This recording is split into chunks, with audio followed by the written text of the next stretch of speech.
Hello everyone, welcome back to another LeetCode solution. और आज का हमारा प्रॉब्लम है design a number container system.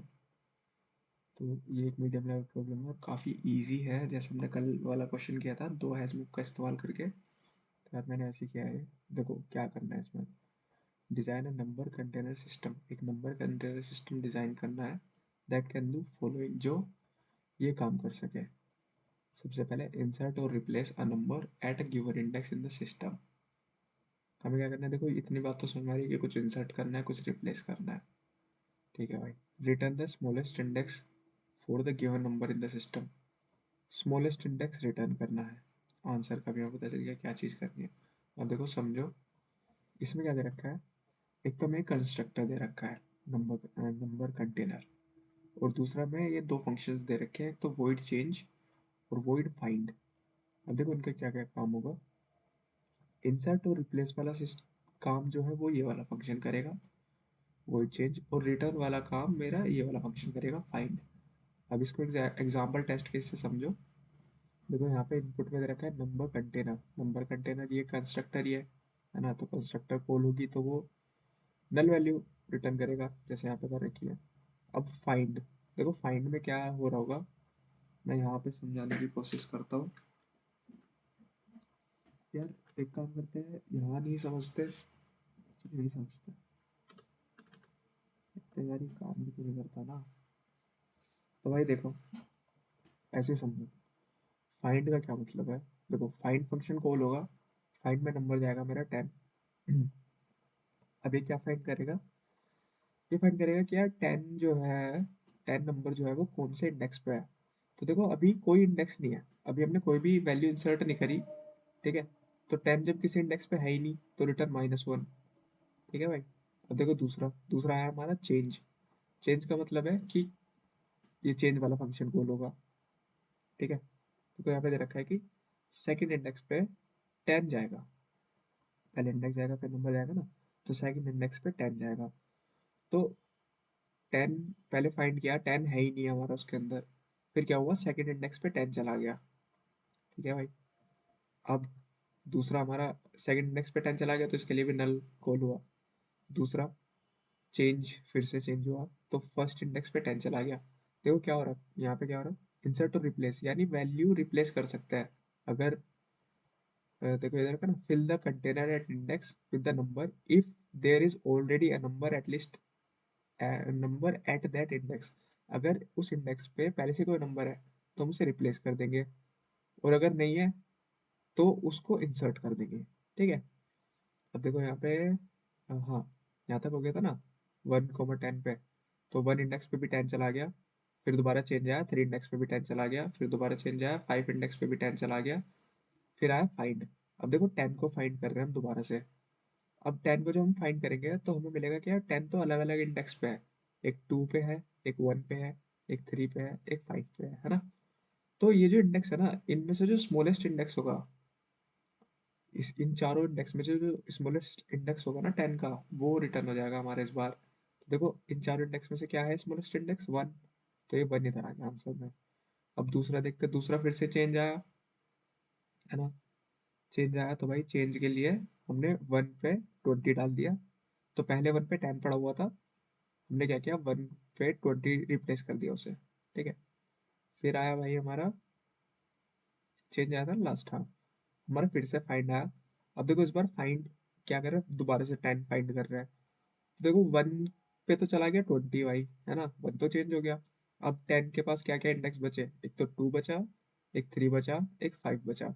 अब 10 के जो ये 3 इंडेक्स बचे हैं ना, इनमें से जो स्मॉलेस्ट होगा वो होगा 2, और 2 इधर रिटर्न हो जाएगा। सिंपल।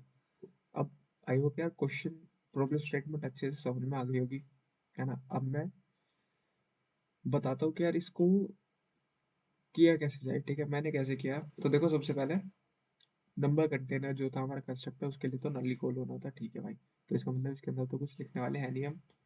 दूसरा वही चेंज, सबसे पहले हमें वैल्यू इंसर्ट करनी है। ठीक है। तो देखो मैं क्या करूंगा, सेकंड इंडेक्स पे 10 डाल दूंगा।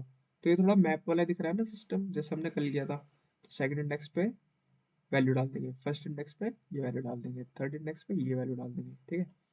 तो और क्या करेंगे, हम वैल्यू तो डालते चलेंगे चलेंगे कि भाई एक मैप में हम वैल्यू डाल रहे हैं इंडेक्स के हिसाब से, इंडेक्स पे ये वैल्यू।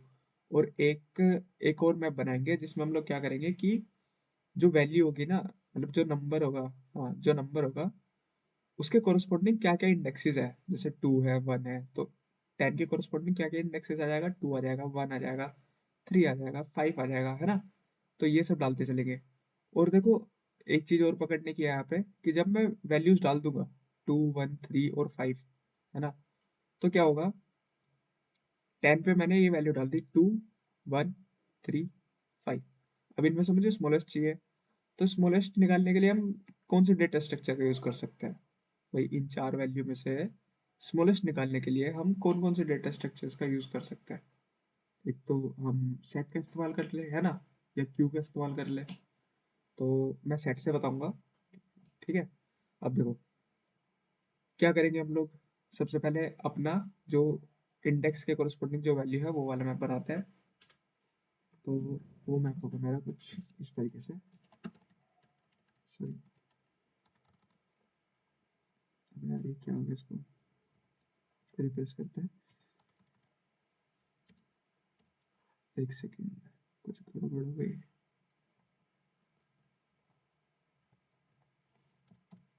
हाँ ठीक है, तो देखो अनऑर्डर्ड मैप बनाएंगे पहले हम, कमांड मैप। दूसरा अनऑर्डर्ड मैप बनाएंगे जो क्या कंटेन करेगा, मेरा नंबर और उसके कोरस्पॉन्डिंग जो जो वैल्यूज है, तो उसके कोरस्पॉन्डिंग जो जो वैल्यूज है वो मैं सेट में कंटेन कर रहा हूँ। तो मैं int comma set of int बनाऊंगा, ठीक है। अब देखो इस कंस्ट्रक्टर को तो हमें छेड़ना ही नहीं है।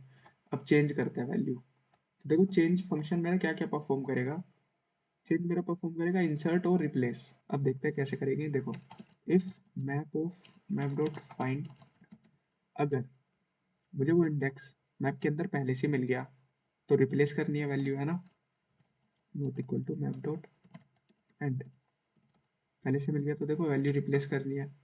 और वैल्यू रिप्लेस करने से पहले हम देखो यहाँ पे देखो, जैसे यहाँ पे 10 पे 10 के केस में क्या क्या इंडेक्स चले गए थे, एक तो 2 चला गया, एक 1 चला गया, एक 3 चला गया, एक 5 चला गया, ठीक है।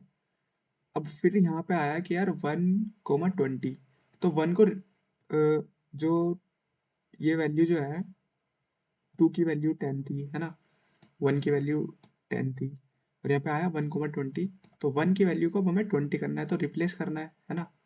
और रिप्लेस करने के साथ साथ हम जो ये एक और रिवर्स मैप बना रहे हैं ना, इसके अंदर हमें कुछ ऑपरेशन करने पड़ेंगे, और वो क्या होंगे कि यार जब 1 पे 20 वैल्यू चली जाएगी ना, तो 10 पे 1 का कोई काम नहीं बचेगा, क्योंकि 1 के अंदर वैल्यू चेंज हो चुकी है, 1 के अंदर अब 10 नहीं है ना। तो ये काम हमें करना पड़ेगा। अगर मैप के अंदर मुझे इंडेक्स मिल जाता है तो मैं क्या करूँगा, मैं एक एलिमेंट वेरिएबल बना लेंगे और उसके अंदर हम लोग इंडेक्स डाल देंगे। अब देखो इससे क्या होगा कि मान लो इंडेक्स मुझे मिल गया मैप के अंदर, भाई देखो वापस से आ रहा है वो इंडेक्स, 1 वापस से आ रहा है यहाँ पे, है ना। मान लो यहाँ तक का मेरा मैप बना, यहाँ तक का, और 1 वापस से आ रहा है। तो जब 1 वापस से आएगा तो उसकी मैंने पहले वाली वैल्यू निकालनी है, यानी प्रीवियस वैल्यू, 1 की प्रीवियस वैल्यू जो कि है 10, ठीक है। तो एलिमेंट में मैंने 1 की प्रीवियस वैल्यू डाल ली। अब मैं चेक करूंगा, क्या करूंगा, प्रीवियस वैल्यू डालने के बाद मैं भाई उसको इरेज करूंगा ना, है ना। तो remove map of element dot erase index, ठीक है। तो एलिमेंट में से ये जो एलिमेंट है 10, है ना, इसकी वैल्यू, इसके अंदर जो मेरा इंडेक्स आ रहा है वो इरेज हो गया इससे। अब मान लो if remove map of element dot empty, अगर मान लो मेरा 10 के लिए मेरे पास कोई वैल्यूज ही नहीं बचती, भाई कोई 10 के लिए कोई वैल्यू नहीं है, अभी 10 किसी भी इंडेक्स पे नहीं है, तो मैं पूरा 10 ही मिटा दूंगा, है ना। Remove map of dot erase element, ठीक है। अब देखो इतनी बात अच्छे से समझ में आ गई, है ना। अब ये तो हो गया कि भाई इंडेक्स मिला, अगर इंडेक्स नहीं मिला तो सिंपल वैल्यू इंसर्ट कर देंगे। तो मैप डॉट इंडेक्स पे तो डाल देंगे नंबर, और remove map of number, number पे हम लोग उसके कोरस्पॉन्डिंग उसका इंडेक्स डाल देते हैं, इंसर्ट इंडेक्स।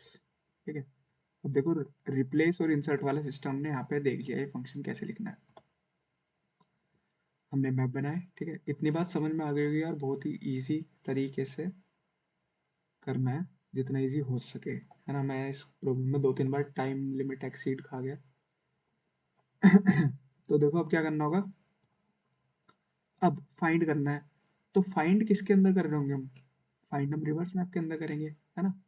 तो फाइंड करते हैं, देखो इफ रिवर्स मैप,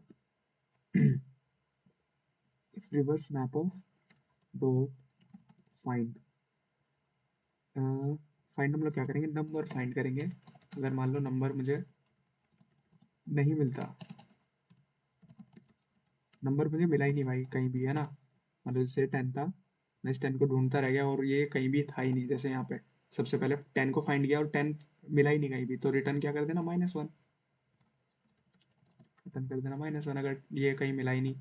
और एक बात और, अगर मेरा रिवर्स मैप एम्प्टी है तो भी हम लोग ये रिटर्न -1 करेंगे, है ना। तो और reverse map dot, sorry, reverse map of number, sorry यार, pty एम्प्टी, ठीक है, तो रिटर्न -1, है ना। अब अगर ये -1 मान लो मिल जाता है, तो मैं जो मेरा 10 के कोरस्पॉन्डिंग जो सेट के अंदर जो पहली वैल्यू पड़ी है, अब देखो सेट क्या होगा, बाय डिफॉल्ट सॉर्टेड होगा, है ना। तो सेट के अंदर जो पहली वैल्यू होगी वही मेरा, क्या बोलते हैं उसे, स्मॉलेस्ट इंडेक्स होगा। तो रिटर्न कर देंगे star remove map of number dot begin, ठीक है। ये हो गया हमारा पूरा सॉल्यूशन तैयार, इसको सबमिट करके देखते हैं।